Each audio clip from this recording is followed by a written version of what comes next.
Graça e paz, queridos. Amém. Podem se sentar. Vamos ler a palavra de Deus sentado. Que coisa boa.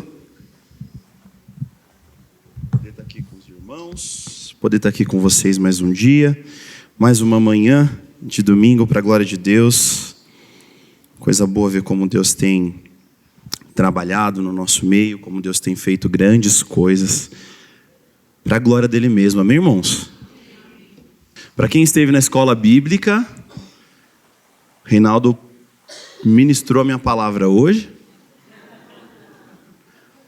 Para quem não teve, vocês vão ter um replay. Para quem não teve, vocês vão pegar, né? Para quem esteve na escola bíblica, vocês vão ter um replay. Amém? Mas que bom que estamos no mesmo espírito, né, irmão? Que coisa boa. Exatamente a ênfase da mesma palavra que eu vou ministrar aos irmãos, nós estudamos sobre ela hoje de manhã. E assim, não foi combinado. Deus tem sido bom com a gente, amém? Romanos capítulo 12, versículo 1 e versículo 2, diz assim a palavra do Senhor. Carta do apóstolo Paulo. Rogo-vos, amém? Todos acharam? Rogo-vos, pois, irmãos, pela compaixão de Deus, que apresentei os vossos corpos em sacrifício, vivo, santo e agradável a Deus, que é o vosso culto racional. E não sedes conformados com este mundo, mas sede transformados pela renovação do vosso entendimento, para que experimenteis qual seja a boa, agradável e perfeita vontade de Deus. Amém? Amém.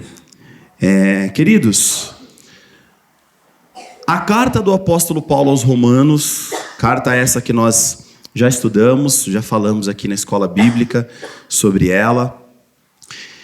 Alguns estudiosos costumam dizer que a carta do apóstolo Paulo aos Romanos, ele vem como um quinto evangelho. Nós temos os evangelhos, Mateus, Marcos, Lucas e João.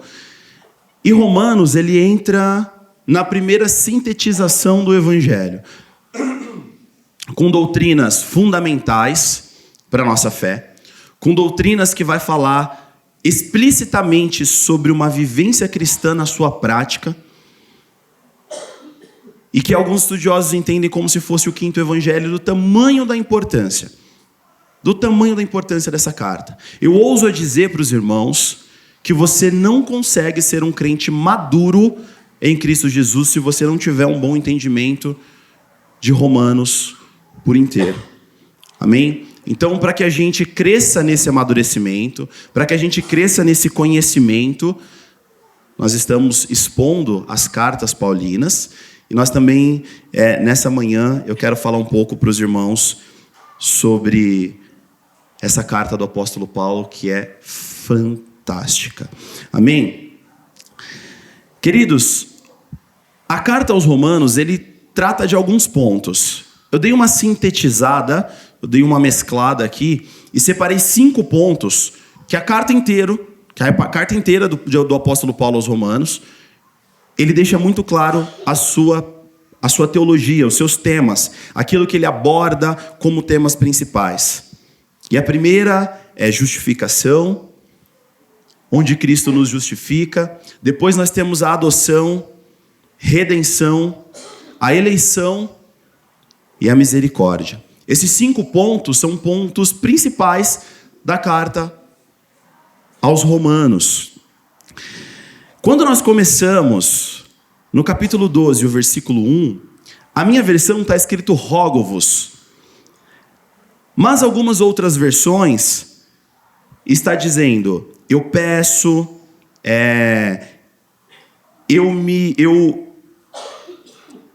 eu peço como se fosse com um sentimento de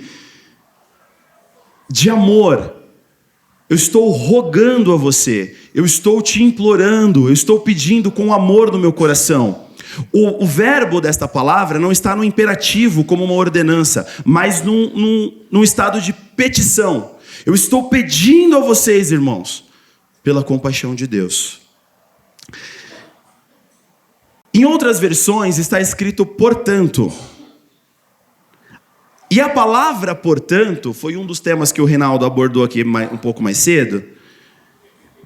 Ela é usada como uma ponte para o apóstolo Paulo falar de alguma coisa que já foi explicada na carta aos Romanos e falar: agora, portanto, eu quero que vocês entendam isso. Então ele faz uma transição entre uma doutrina que foi explicada antes, nos seus 11 capítulos anteriores, de Romanos capítulo 1 até Romanos capítulo 11, e depois ele fala sobre uma prática de vida, que é o Romanos capítulo 12.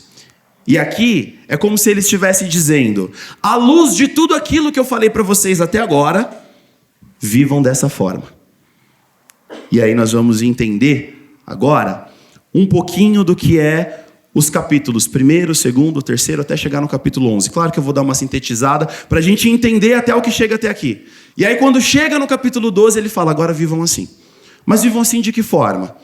Se é um momento de transição que o apóstolo Paulo faz, para fazer sentido a mensagem, nós temos que entender aquilo que ele já disse, aquilo que ele já explicou, aquilo que já foi ministrado. Nos capítulos 1 a capítulo 3 da carta aos Romanos, o apóstolo Paulo vem dizendo que todos pecaram, que ninguém pode ser salvo pelas suas obras, que a salvação ela é uma dádiva de Deus, ele é um presente que Deus nos dá, e não pode ser comprado com nossos méritos. A única coisa, ou uma das únicas coisas, que o nosso esforço não pode comprar é a salvação. É um estado de justificação em Cristo Jesus. Então, do capítulo 1 ao capítulo 3, ele diz que a salvação não pode ser conseguida por obras. Não tem como ser conseguido com obra. E todos estão debaixo da ira de Deus. Me vem até o texto na cabeça do apóstolo Paulo dizendo: do céu se manifesta a ira de Deus contra toda impiedade, daqueles que pervertem a verdade de Deus em mentira. E aí ele vem descrevendo todos os tópicos daquelas pessoas que estão debaixo da ira de Deus. E então, eles estão em condenação, porque primeiro eles não podem pagar por essa graça, segundo, estão debaixo da ira de Deus. Capítulos 4 e capítulo 5, ele vai falar sobre a justificação pela fé. Nós somos aceitos por Deus por causa da obra de Cristo e não por conta de nenhum mérito nosso. Quem de nós poderíamos abrir a boca aqui essa manhã e dizer: eu fui salvo porque eu tenho atributos para isso. Eu fui salvo porque Deus viu alguma coisa boa em mim. Quem aqui poderia dizer que com seus méritos, com aquilo que você traz como honra para você, você poderia conquistar alguma coisa? Do capítulo 6 ao capítulo 8, ele diz que nós temos uma nova vida em Cristo e vivemos pela graça de Deus, livres do pecado e do domínio que a carne, que a morte fazia sobre nós. E agora, o Espírito Santo é quem guia os crentes. Agora é o Espírito de Deus que conduz a vida de um crente, de um eleito de Deus. O capítulo 9 ao capítulo 11, ele fala sobre um plano soberano de Deus com os judeus e gentios. A salvação é obra da misericórdia divina e não pode ser conquistado de nenhuma forma. Muito obrigado, minha irmã. Nenhuma forma com os esforços humanos. Amém? E o que é justificação? Falamos sobre o primeiro ponto do que a carta aos Romanos, acaba de nos falar. Justificação. O que é justificação? Como que eu sei que eu estou justificado diante de Cristo? O que seria, então, uma justificação? E a definição de justificação ela é simples. Justificação é o ato de Deus declarar um pecador justo. Por quê? Com base naquilo que eu faço? Não. Mas com base na obra perfeita e redentora de Cristo naquela cruz, mediante a fé que foi depositada naquele sacrifício. Queridos, o estado de justificação, quando alguém te perguntar o que é justificação, você pode dizer: a justificação ele é um estado em Cristo. É onde eu estou em Cristo Jesus, justificado. Não que a minha justificação tenha um justo motivo por mim mesmo. Como quando a gente justifica quando falta no trabalho, quando as crianças faltam na escola. Faltou porque estava doente, está aqui um atestado. E esse atestado de justificação, ele não te deixa inocente. Ele não diz, você está agora absolvido da sua falta. Não, mas você tem uma justificação pelo qual você não vai ser punido. Quando você trabalha e falta no serviço, quando você apresenta esse atestado ele te mostra que você está justificado, não que você não faltou. Não que a sua falta não deu algum tipo de prejuízo. Não que a sua falta de estar naquele lugar, de produzir, de entregar o que você tem que entregar, não trouxe prejuízo para a igreja, para o trabalho, para a empresa, mas que você está justificado dessa falta. Você não vai sofrer nenhum agravo por conta dessa justificação. Então a justificação em Cristo Jesus, lá em Romanos 3, 24, não precisa abrir, eu vou citando aqui para você, diz assim: sendo justificados gratuitamente por sua graça, mediante a redenção que há em Cristo Jesus. Ou seja, o ato de sermos justificados por Cristo, o ato de sermos colocados como justos diante de Cristo, nos faz nós termos uma posição diante dele. Imagina que você acabou de cometer um crime. Imagina que você fez um crime e um crime hediondo. E você foi pego em flagrante nesse crime. Aí chama-se o tribunal, coloca você diante de um juiz, você é réu. Os advogados estão ali de defesa, os advogados estão ali de acusação, te acusando, chamam-se as testemunhas, os policiais falam, pegamos ele no flagrante, cometendo um crime. E no momento da sentença, o juiz se levanta e diz, olha, eu não vou culpar, eu não vou colocar como condenável essa pessoa. E todos olham e falam, como assim? Como um juiz pode ser justo se ele não condena quem foi pego no crime? Como que um juiz pode ser justo? Como Deus pode ser chamado de justo se ele perdoa pecadores? Como Deus perdoa infratores como nós, e ele pode ser chamado de justo? Porque o que é justo é que o infrator pague pelo seu crime.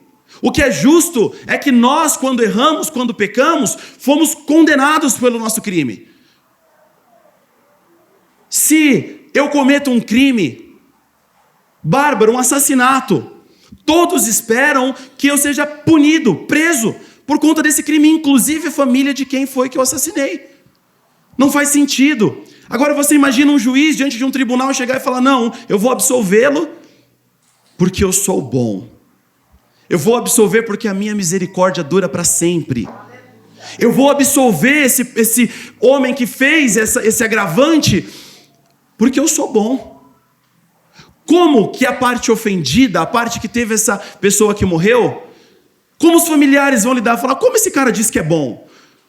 Como ele diz que é justo se ele perdoa o infrator? Como que ele pode ser justo se a ofensa que foi feita não teve uma punição? E é aí que começam os ataques ao nosso Senhor. Como Deus pode ser justo se Ele perdoa nós, quem fomos aqueles que fizemos o crime? Como pode acontecer que Deus seja verdadeiramente confiável? Imagina você que teve alguém da família que foi assassinado e um juiz diante de um réu perdoa o assassino. Como assim? Esse juiz não é justo. Esse juiz não é bom. Ele foi bom para aquele lado, mas para comigo que foi ofendido, eu só tive percas.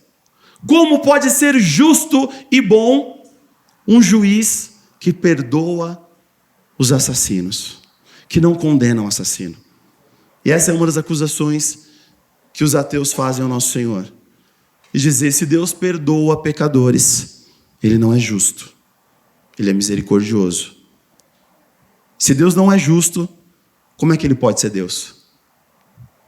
Só que a resposta desse estado de justificação é muito simples.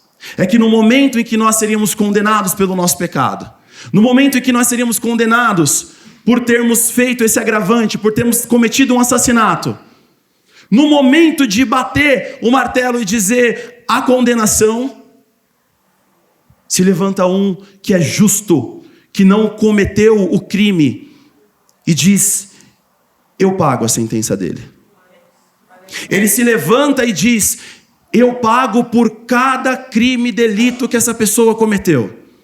E essa pessoa é absolvida, mas a outra pessoa que se colocou no lugar dele, ela recebe toda a sentença que nós deveríamos ter recebido pelo nosso crime. Ele recebe, e com o seu sangue ele paga a nossa dívida. E aí nós estamos justificados pelo nosso erro, pela nossa pessoa, pelo nosso mal, por conta daquele que pagou por si. Agora Deus pode ser chamado de justo, porque ainda assim ele aplicou o seu castigo sobre o infrator. Cristo naquela cruz, ele levou os nossos pecados. Cristo naquela cruz, ele levou a culpa. Isaías diz que o castigo que nos traz paz estava sobre ele. Existiu um castigo muito bruto que trouxe paz para a gente. É no meio daquelas dores, daqueles pregos, daquela coroa de espinho, daquelas cusparadas, do momento em que ele é transpassado, em que nós temos paz, em que nós não somos achados culpados diante de Deus. Isso é justificação. Cristo nos justificou, e a carta aos Romanos brota justificação pela fé. E o que ele pede de nós? Creia no meu sacrifício para que você seja justificado. Queridos, o tema dessa palavra, dessa ministração é: a sua vida é um culto. Entenda isso. Quando nós finalizarmos a nossa reunião, o culto não acaba. O culto ele continua. Porque se nós começarmos a pensarmos em adoração, o momento do louvor, o momento da palavra, nós começamos a ter um conhecimento e um relacionamento muito básico com o Senhor. O nosso relacionamento com Cristo é muito mais do que um culto aos domingos. Você imagina você que trabalha de segunda a sexta, que faz faculdade, que não consegue vir num culto de quarta, não consegue vir numa oração de sexta-feira, e só tem um domingo para poder, que consegue vir ao culto. Imagina se o seu relacionamento com Deus fosse apenas os domingos. A sua vida, ela é um culto diante do Senhor. A sua vida inteira, ela serve como culto. Adoração não é cantar, adoração não é o ato de ministrar, mas adoração é aquilo que você faz com a sua vida durante toda a sua semana. A sua semana é um ato de adoração a Deus. Entende uma coisa? E eu não quero que os irmãos fiquem chateados comigo. Se vocês receberem um puxão de orelha, a gente fica meio chateado, né? Eu fico. Minha esposa às vezes puxa minha orelha. Eu fico um pouco chateado. Mas se nós recebermos um puxão de orelha do próprio Deus, se nós recebermos um puxão de orelha do Espírito Santo nos convencendo do nosso pecado, queridos, se a sua vida é um culto somente dentro da igreja, você é uma farsa. Você ainda não conheceu Jesus. Se a sua vida é um culto dentro do domingo, se você se baseia o seu cristianismo dentro do domingo, você ainda não tem um relacionamento vivo com Deus. Se você não entende que a sua vida é um culto, que você está diante do altar de Deus, você precisa de reconciliação. Você precisa experimentar qual é a boa, perfeita e agradável vontade de Deus para a sua vida. A nossa vida está diante do Senhor como um culto. O culto ao Senhor não é quando nós damos aqui a bênção apostólica e dizemos vamos em paz e que o Senhor nos acompanhe. E a gente fala amém, boa semana, e bora para a semana. E se você esquece do Senhor, você precisa de conserto. Você precisa essa manhã se arrepender do seu pecado. Porque o culto é uma vida, e aqui nós fazemos a reunião dos santos, aqui nós dividimos os nossos dons, aqui nós partilhamos as nossas dores, os nossos choros, nós afiamos o nosso facão, o nosso machado, para durante a semana nós termos um canal que transborda Cristo para os nossos irmãos, nós transbordamos Cristo para o nosso trabalho, para a nossa igreja, na nossa casa. Você é uma fonte, você é a ponte do Senhor, que emana para todos os lados a verdade do Evangelho, querido. O culto não é aos domingos. A sua vida é um culto a Deus.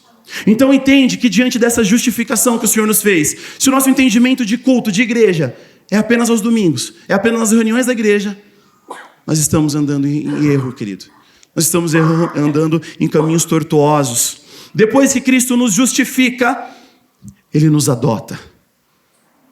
Daniel, então você está dizendo que nós não éramos filhos, queridos? Quando nós, como casais, sabemos que nossa esposa vai ter filho, a gente começa a se preparar. A gente começa a preparar a casa, prepara o quarto, compra o berço, arruma todas as situações para o bebê vir.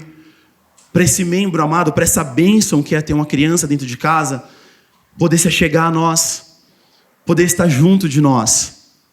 Deus nos criou como filhos. Deus criou o homem no 6º dia como a coroa da criação, como aquele que falou assim: agora é a obra perfeita das minhas mãos. Deus criou todas as coisas com o poder da sua palavra, mas com o homem, Ele colocou as mãos. Ele soprou do seu espírito dentro de nós. Nós somos uma extensão daquilo que Deus planejou para nós. Nós tínhamos visitação do Senhor. Deus criou o Éden e colocou o homem para ter um relacionamento perfeito com Ele. No Éden, nós éramos aquilo de mais puro, tínhamos aquele livre-arbítrio, no sentido de não sermos contaminados ainda com o pecado. Poderíamos escolher livremente entre o Senhor, poderíamos desfrutar da presença do Deus vivo como Ele é, diante de nós. Somos os filhos de Deus. Deus preparou o Éden para os seus filhos, mas o ser humano escolhe por livre vontade quebrar o seu relacionamento de filho. Ele quebra isso com Deus. Como se ele olhasse para Deus e dissesse: nossa, isso aqui tudo é muito bom, mas eu posso ser mais. Eles tinham a presença de Deus vivo, meus queridos. A Bíblia diz que quem ver Deus morre. Certa vez, Moisés falou para o Senhor: Senhor, eu quero te ver. E aí Deus falou para Moisés: Moisés, coloca seus olhos sobre a fenda da rocha, que eu vou passar lá atrás, de costas, e você vai poder ver. E a Bíblia diz que Moisés coloca os seus olhos sobre aquela fenda, e quando ele vê a glória de Deus lá no fundo, lá atrás, de costas, a face de Moisés começa a brilhar de tal forma que ninguém que olha para Moisés consegue ficar em pé, tamanha a glória de Deus sobre a vida de Moisés. Quem vê Deus morre. E Adão e Eva, toda virada do dia, tinha comunhão com o próprio Deus, queridos. Filho, comunhão com Deus vivo. Mas Apocalipse, lá no capítulo 22, diz que um dia nós o veremos como Ele é. Nós olharemos para o seu rosto, e então nós o veremos como Ele é, porque nossos corpos serão transformados. Teremos um novo corpo, um corpo de glória, então nós poderemos vê-lo da forma como Ele é. E essa é a nossa esperança. Quando nós quebramos a nossa relação com Deus, o homem passa a viver uma relação de conflito. Agora nós somos conflituosos. Um pensa de um jeito, o outro pensa do outro, a gente se bate, existem as inimizades. Começam a ter os filhos, e diante de um culto, por inveja, Caim mata Abel. Os irmãos, a família, dentro de um culto isso acontece. Um oferece e Deus rejeita, o outro oferece e Deus aceita. Caim fica com raiva e mata Abel. Com o pecado, nós tivemos essa relação de raiva, de ódio, de maldade do nosso coração um com o outro. Caim matou Abel, primeiro assassinato que a Bíblia relata. Nós fomos tidos como inimigos da terra, até mesmo da terra. O próprio Deus diz para Adão assim: Adão, maldita é a terra por sua causa. Por causa de você, cara. Não é como a gente vê aí nos memes, que a Eva comeu do fruto, e aí agora deu ruim pra gente porque a Eva comeu do fruto. Não! A Bíblia diz que por um homem entrou o pecado no mundo, e por um homem o pecado saiu do mundo.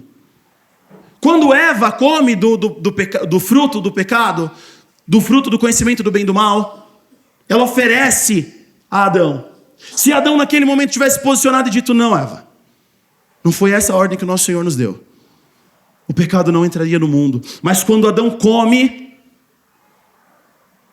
ele cai, ele percebe que está nu com sua mulher, sente vergonha, se cobre. Quando Deus vem visitar Adão e Eva, ele se esconde, porque tem medo. Sabe o filho quando apronta? Sabe o filho quando risca a parede? Pega o giz-de-cera e risca a parede, aí você olha e fala assim: ai, ai, quem riscou minha parede? E aí ele vai se esconder, ele se põe lá no cantinho de segurança dele e fica assim. Isso já aconteceu com o Miguel. Eu falei: filho, o que aconteceu? Está escondido, está com medo do pai. O pecado. Sabe, irmãos, sabe o danoninho que está lá, você fala: deixa para amanhã, filho. Ele vai escondido e pega. Está com a boca toda suja de Danone. A gente fala: quem pegou a Danone está aqui? Ele fala: não sei. Com a boca toda suja de Danone. E mente. Escolhe quebrar relacionamento. Isso foi o homem. Isso foi Adão. Isso foi Eva. E agora até a terra foi maldita por conta do pecado. Passamos a viver em um status de rebelião contra Deus. Fomos separados. E aí, o que é adoção? Adoção é o ato gracioso de Deus, pelo qual Ele recebe como filhos aqueles que estavam espiritualmente órfãos, dando a eles direitos e privilégios da família divina. Quando você é adotado por Cristo, quando Cristo transforma de novo essa relação junto com você. Lá em João, capítulo 1, versículo 12, diz assim: mas a todos quanto o receberam, deu-lhe o poder de serem feitos os filhos de Deus, a saber, aqueles que creem em o seu nome. Queridos, todos nós sabemos que a nossa vida não é de nós mesmos. Todos nós sabemos, e se você não sabe, não andem em mau caminho. Ouçam o pregador dessa manhã. A sua vida não é sua. O que você faz com a sua vida não é um problema seu. Você dizer: não, eu faço o que eu quiser, a vida é minha. Não, pode parar. Cristo comprou com sangue. E vocês não são mais de vocês mesmos. Cristo instituiu uma igreja para que a gente cuidássemos uns dos outros. Ô Daniel, mas esse dia o irmão foi lá e falou comigo, me exortou, cara, falou que eu estava errado, que eu estava em pecado. Me chamou a atenção, puxou minha orelha. Isso é igreja. Isso é cuidado. Isso é cuidar daqueles que Deus chamou das trevas para a verdadeira luz. Igreja tem confronto. Se você ouvir um evangelho diluído, que você vai vir, Deus vai te dar um casamento abençoado, Deus vai mudar o seu marido, Deus vai te dar dinheiro, vai te abençoar e tudo vai ser feliz na sua vida, é mentira. Esse não é o evangelho de Cristo. O evangelho de Cristo te dá uma cruz, te chama para renúncia e para seguir após Cristo. Te chama para você poder chamar as almas oprimidas, aqueles que tinham feito o pecado, o delito, o assassino. Alguém pagou a conta por mim. Alguém fez por mim. E aí o evangelho não é mais sobre aquilo que ele pode me dar. E ele pode dar, amém? Amém? Eu sou testemunha vivo de que ele pode dar, de que ele pode abençoar, que ele pode te abençoar com uma mulher maravilhosa, com um marido maravilhoso, com filhos, com dinheiro, com um bom emprego. Eu sei que Deus pode fazer tudo isso, mas esse não é o auge, esse não é o cerne do evangelho. Esses são os periféricos. É com aquilo que ele vem, as bênçãos atrelados à fidelidade, ao corpo, aquilo que Deus faz por nós. Queridos, Em Romanos capítulo 8, versículo 15 ao 17, diz assim: porque não recebestes o espírito de escravidão para viverdes outra vez atemorizados, mas vocês receberam o espírito de adoção, baseado no qual chamamos papaizinho. Olha como nós podemos chegar diante de Cristo.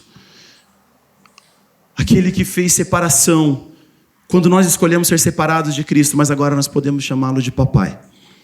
Podemos colocar a nossa cabeça no seu peito e descansar quando ele diz, meu filho.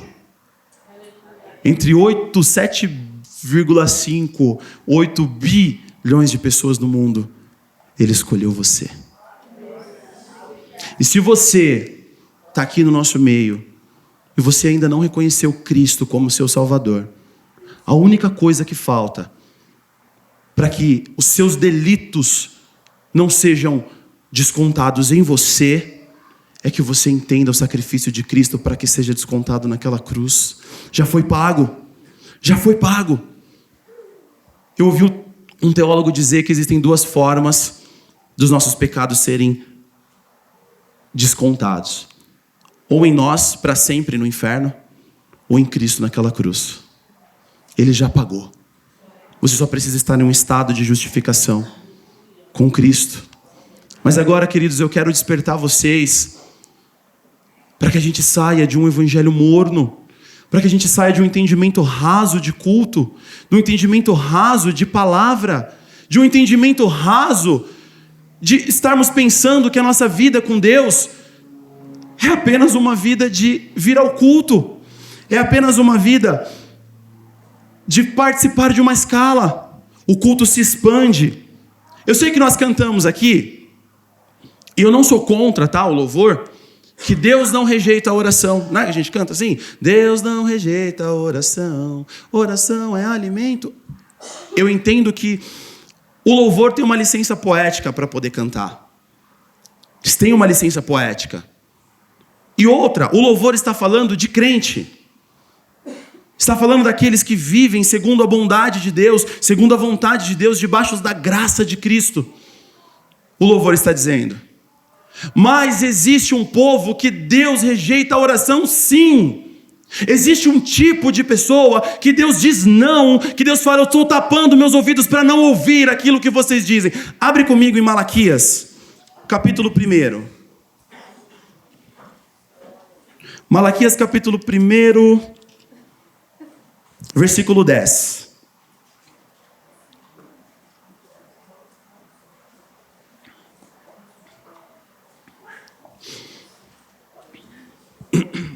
Diz assim: quem há também entre vós que feche as portas por nada e não acenda debalde o fogo no meu altar? Eu não tenho prazer em vós, diz o Senhor dos Exércitos, também não aceitarei a oferta das vossas mãos. Deixa eu ler nessa versão que está. Coloca a parte A do versículo, por favor, versículo 10. Tomara que houvesse entre vós quem feche as portas, para que não acendesseis debalde o fogo no meu altar. Eu não tenho prazer em vós, diz o Senhor dos Exércitos, nem aceitarei da vossa mão a oferta. A minha versão é um pouco mais antiga, eu sou mais antigo, e aí fica mais complicado para entender o Antigo Testamento. Obrigado. Olha o que o Senhor está dizendo aqui, através de Malaquias. Eu queria que tivesse um entre vós que fechasse a porta dessa comunidade. Porque eu, o Senhor dos Exércitos, eu não tenho prazer em vocês. Eu não recebo a oferta que vocês estão me mandando. Temos alguns outros exemplos de oração que não foi ouvida, oração que Deus não tem prazer em receber. A oração do publicano e do fariseu, vocês lembram? Um diz, Lucas capítulo 18, versículo 10, diz assim: 2 homens subiram ao templo com o propósito de orar, um fariseu e o outro publicano.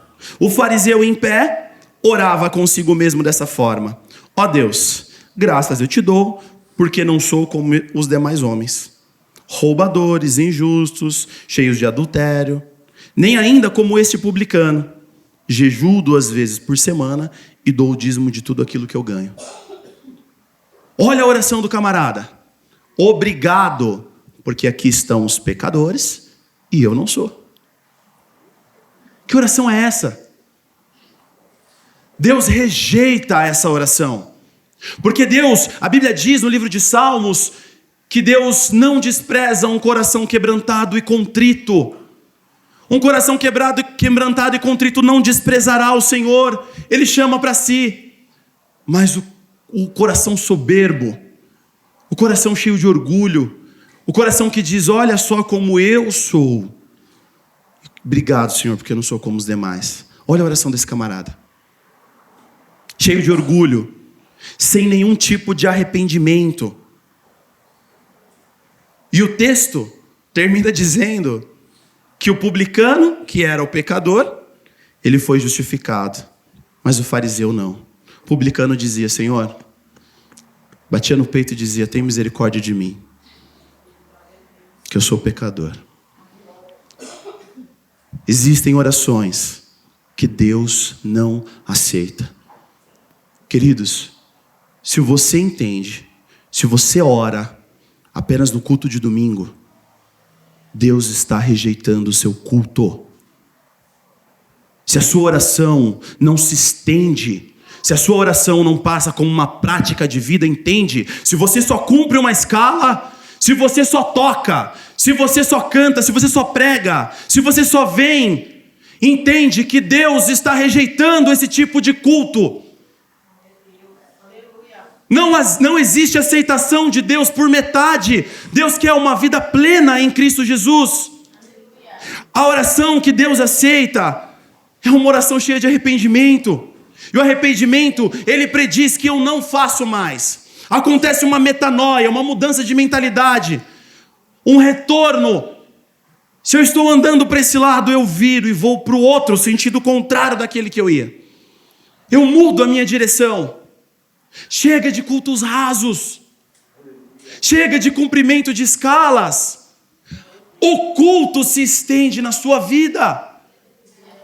Se você vem e canta e presta um culto ao Senhor, e daqui a meia hora, quando o culto acabar, você vive a sua vida como se fosse totalmente irrelevante a presença de Deus, Deus está rejeitando esse culto.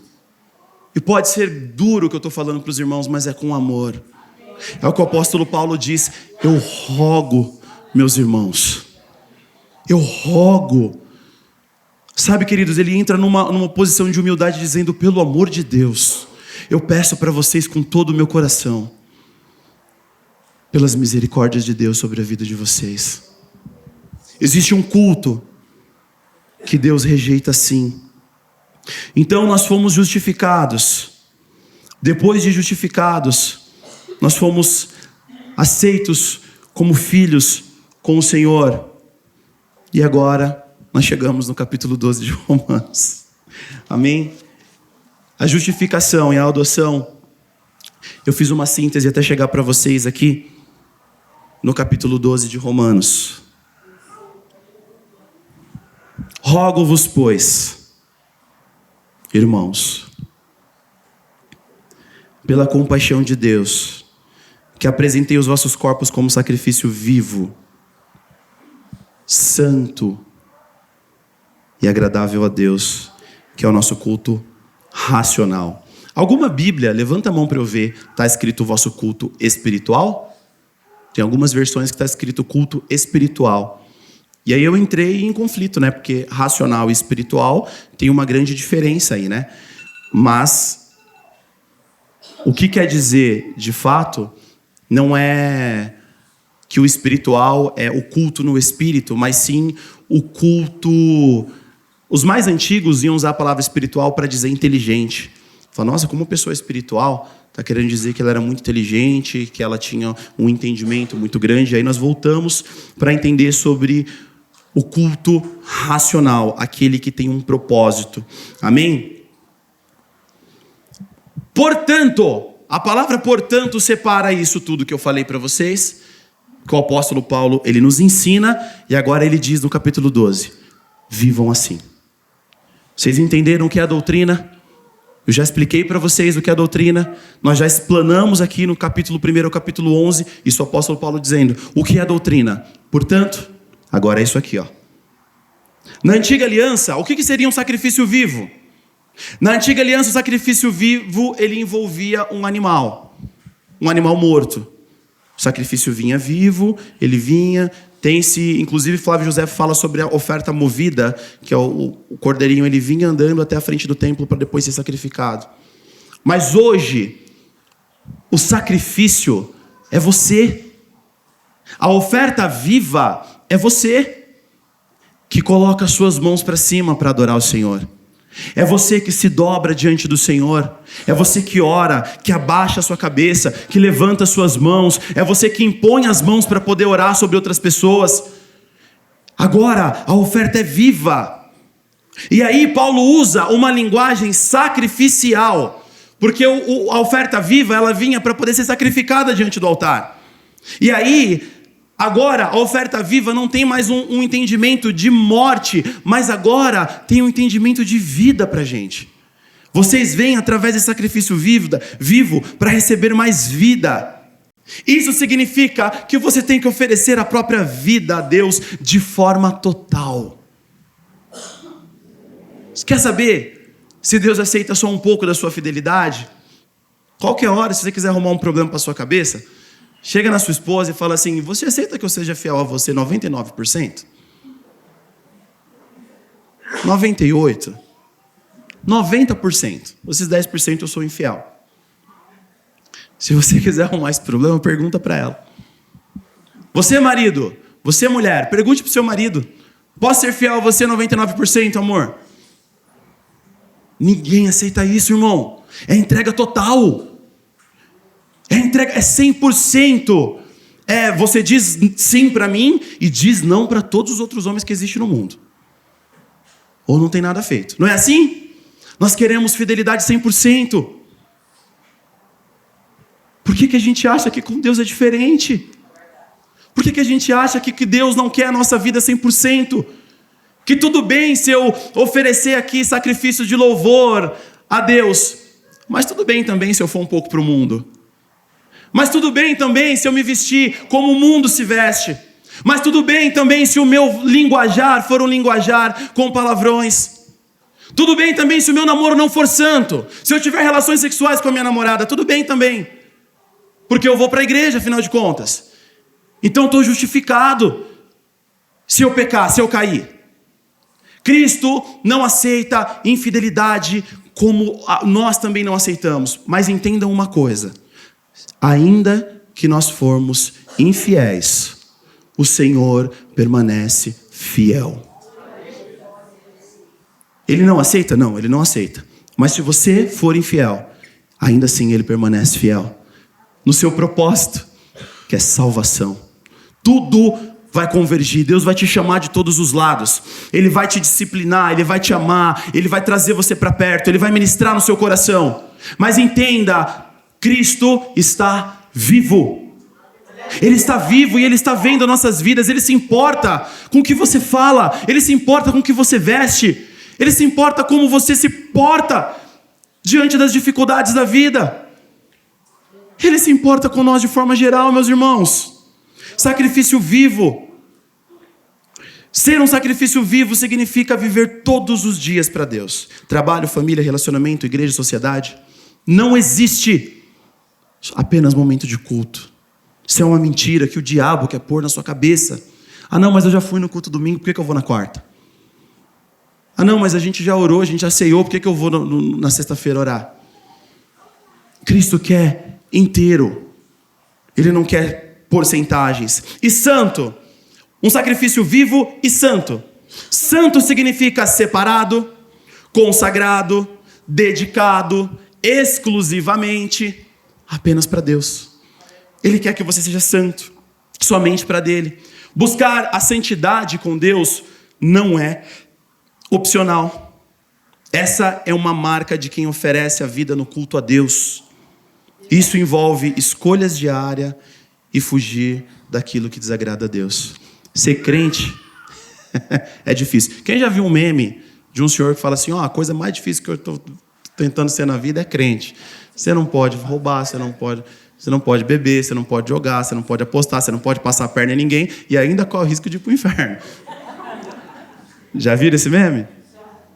Ele não é de todo verdade, amém? Porque nós caímos, pecamos, e nós temos quem nos justifica e nós temos essa paz com Deus e a certeza de que seremos salvos por Ele, amém? Certeza da salvação, a certeza que Ele morreu por nós. Mas é aquilo que Ele disse, ser crente não é fácil. Abrir mão da nossa vontade não é fácil. Mas cada um recebe de Deus aquilo, e é o próximo ponto que a gente vai falar, e recebe de Deus para que a gente possa sustentar as nossas vidas de ponto a ponto. Cada um de glória em glória, de fé em fé. Nós vamos passando pelas dificuldades da nossa vida, glorificando o nome do Senhor, amém? E além de ser vivo, santo, é agradável a Deus. Deus não aceita qualquer tipo de sacrifício. Ele se agrada de uma vida entregue, obediente, sincera e comprometida. Daniel, eu sirvo, mas eu sei e eu não quero sair do meu pecado. Para, conselho que eu te dou. Deus está vendo, Ele não é cego. Deus traz juízo ao seu povo. O pecado, a Bíblia diz que o pecado fez separação entre o homem e Deus. Agora, é diferente de eu sirvo, eu caio, mas o meu coração é arrependido. Meu coração é contrito, eu tento sair. É um acidente, acontece, mas eu estou aqui tentando. Totalmente diferente. Se você vive uma vida de impiedade, para. É melhor. Para. Ele se agrada de tipos de sacrifícios. Isso aponta para uma motivação correta. Viver para agradar a Deus, não para agradar os homens e nem a nós mesmos. Sempre se pergunte, isso agrada a Deus? Em vez de, isso é bom para mim? O que vão pensar de mim? Sempre se pergunta, isso agrada a Deus? E um culto racional, que a palavra racional está querendo dizer consciente, coerente, espiritual. Ou seja, não é um culto baseado apenas nas emoções, nos rituais externos, mas numa decisão consciente de seguir a Cristo. Se é só emoção, se é só eu venho para o culto, eu sinto um arrepio, Deus ministra dentro do meu espírito, eu fico todo cheio da presença de Deus, me emociono com isso, choro, e amanhã, sem nenhum pudor, eu caio e fico e permaneço caindo no meu pecado. Entenda, hoje Cristo tem um encontro com você. Eu quero que você coloque isso no seu coração. Daniel, eu caio, eu peco, eu faço, a minha motivação está errada. Hoje é manhã de você mudar isso na sua vida. Hoje é manhã de você mudar. Eu não estou aqui dizendo porque nós já alcançamos e tudo isso. Não, eu também tenho motivações erradas. Eu também me pego o tempo inteiro tendo que falar perdão, amor, perdão, filhos. Eu me pego o tempo inteiro tendo que falar, amor, ora por mim. Isso aqui está errado na minha vida, eu preciso consertar isso aqui. Eu me pego o tempo inteiro também dizendo, será que a motivação está certa? E me analisando a mim mesmo para poder tocar naquilo que é sagrado. Para poder falar daquilo que é a palavra de Deus mais pura e simples. Então nós temos formas de nos relacionar com Deus. Capítulo 1, versículo 1, versículo 2. Romanos capítulo 12, versículo 3, diz assim: não pense de si mesmo além daquilo que convém. Antes, pense com moderação, segundo a medida de fé que Deus repartiu para cada um. 3 formas de nós nos relacionarmos aqui em Romanos capítulo 12. Versículos 1 e 2, com Deus. A forma como me apresento a Deus. Sacrifício santo, vivo e agradável a Deus, que é um culto racional. E aí, ele pede para a gente não se conformar. Não seja conformado com o mundo, mas sede transformados pela renovação. Você tem um entendimento, renova esse entendimento segundo as Escrituras, para que vocês possam experimentar qual seja boa, agradável e perfeita. Quando você estiver tomando uma decisão na sua vida, que é difícil, que você está orando para tomar a decisão, entenda se ela está em um sentido de que para Deus ela está boa, agradável e perfeita. Fugiu desse padrão, corre. Boa, agradável e perfeita vontade de Deus. Porque se você se renovar na sua mente com a palavra de Deus, vocês experimentarão o que é bom, agradável e perfeito. No versículo 3, forma de eu lidar comigo mesmo. Não pense de si mesmo além daquilo que convém. Sabe aquela pessoa que fala a ele, que canta a ele é a glória, de frente para o espelho? Entra de frente do espelho e canta a ele a glória. Cuidado. Cuidado. Não diga de você mesmo mais do que convém. Antes, pense com moderação. Está lá em Romanos 12, 3, viu, irmãos? Pense com moderação, segundo a medida de fé que Deus partiu. E aí, tem dois extremos. Não pensa que você é o suprassumo, mas também não vem pensar que você é o verme do carrapato. Também não pensa que você não é nada, que você não é ninguém.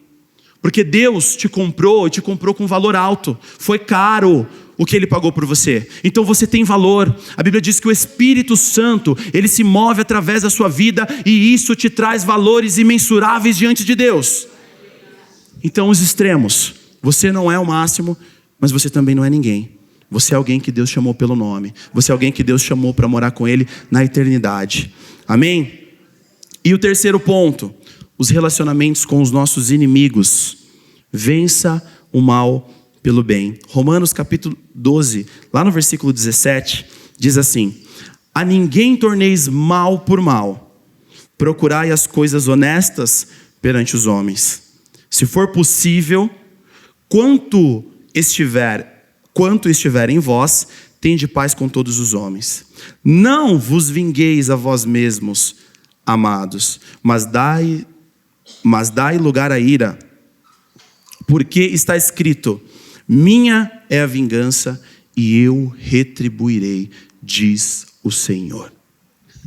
A vingança é dele. Vocês não sabem como isso dói no meu peito. Que eu tenho vontade de voltar lá e falar assim: ah, não é possível. Não dá, eu vou ter que ir lá pegar esse cara. Verdade. 3 formas de nós pensarmos. Primeiro, como eu ajo diante de Deus. Como eu ajo comigo mesmo. E o terceiro, como eu trato os meus inimigos. Eu oro pelos meus inimigos. Querido, se você entender isso, se nós entendermos isso, nós viveremos como cristãos maduros.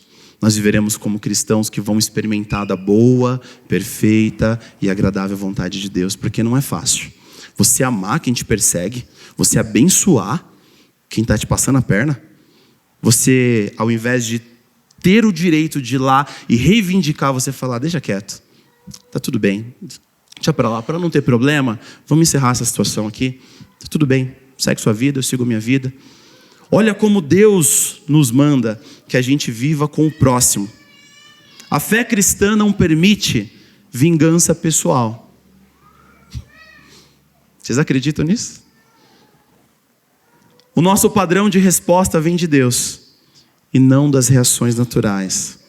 Somos chamados a desarmar o mal com bondade e deixar a justiça nas mãos de Deus. Isso vai fazer de você um cristão forte em Cristo Jesus. Alguém que entende que o seu culto vai além daquilo que você vê no domingo, na quarta. Eu já quero caminhar para o final. Inclusive vou chamar os irmãos do louvor. Já podem subir. Já estou no final da mensagem. Queridos, eu quero que vocês entendam isso e coloquem dentro do coração de vocês toda aquela justificação, todo aquele amor daquela cruz, aquela entrega, a forma como Cristo vem nos explicando a sua justificação, como Ele nos adotou para sermos um com Ele. Entenda, Cristo te chama para um culto na sua vida. Por isso que o tema da mensagem é: a sua vida é um culto. Que o que você vai fazer agora, depois do culto, quer seja no almoço, eu vou trabalhar. E aí eu vou trabalhar para a glória de Deus. A extensão do meu culto continua no meu trabalho mais tarde. A extensão do meu culto, quando eu chegar do trabalho, continua com a minha família. E na segunda-feira, continua de novo no meu trabalho. A extensão do culto, ela é a sua vida. Tem um louvor que diz: o sacrifício sou eu. Porque é como se ele se colocasse diante do Senhor em sacrifício. E é isso. Você está diante do altar de Deus. A sua vida está diante do altar de Deus. Eu quero convidar que os irmãos fiquem em pé. Quero orar junto com os irmãos. E a pergunta que eu quero fazer para os irmãos é: o que vocês têm feito com tudo isso? O que você tem feito com tudo isso que a carta aos Romanos vem e joga no nosso peito? Fala, tá aqui, ó. Filho, justificado, amado, protegido,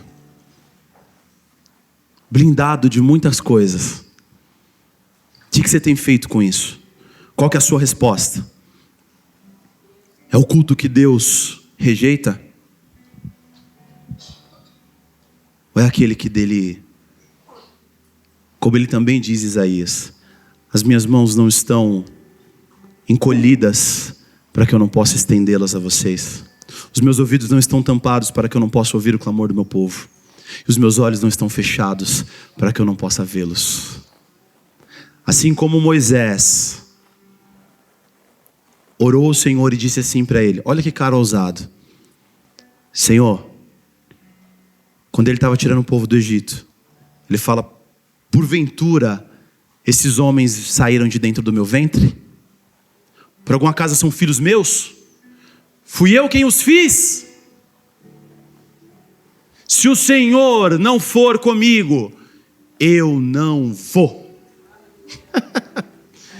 Se o Senhor não estiver junto comigo, Senhor, esquece, não são filhos meus, não saíram de dentro do meu ventre. Então faz o seguinte, outra oração de Moisés: apaga meu nome do livro da vida. Senhor, eu sou um homem de língua dura, eu não sei falar direito. Deus fala: eu farei de você como Deus e de Arão como seu profeta, para anunciar as minhas verdades. Senhor, será que o Senhor nos tirou do Egito, onde nós tínhamos comida, para morrer aqui no deserto? Quanta murmuração. Moisés orou e pediu para entrar na terra prometida, e Deus falou que ele não entraria, que ele avistaria, mas não entraria. O apóstolo Paulo orou por 3 vezes e disse: Senhor,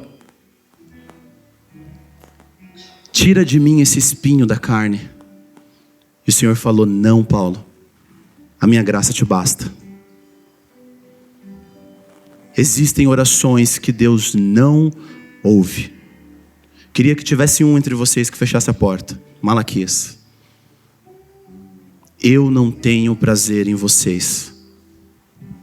Tudo isso para a gente entender que Cristo, Ele tem por nós um amor imensurável, porque Ele ouviu a sua oração no momento da angústia, porque Ele ouviu o seu clamor, porque Ele te salvou, cara, porque você tem uma vida totalmente separada para Ele. Igreja, Deus está nos chamando para uma vida de separação completa. A sua casa é um culto. Não amaldiçoe o seu lar, não amaldiçoe seus filhos. Sabe, irmãos, às vezes é cansativo mesmo, a vida do lar, a vida do trabalho, mas a sua casa é uma bênção. Os seus filhos são uma bênção, a sua esposa é uma bênção, o seu marido é uma bênção, o seu trabalho é uma bênção. Nós temos palavras de bênção para poder dizer. Através da oração de um justo, a Bíblia diz que pode muitos seus efeitos. O que você tem feito com tudo isso? O que você tem para entregar diante do altar? O sacrifício que é você hoje, você precisa entregar. Queridos, nós vamos louvar como de costume.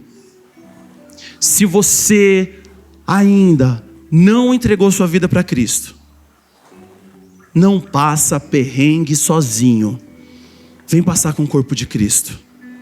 Não passa dificuldade sozinho. Vem passar com a igreja. Se você tem a sua vida de maneira desgarrada, sem um pastor, sem alguém para olhar por você, saiba que Cristo tem te chamado. Eu não sei a sua luta, a sua dificuldade, o seu caminho torto, eu não sei. Mas você sabe. E se Cristo está te chamando hoje, se o Espírito Santo de Deus está tocando no seu coração, não endurece.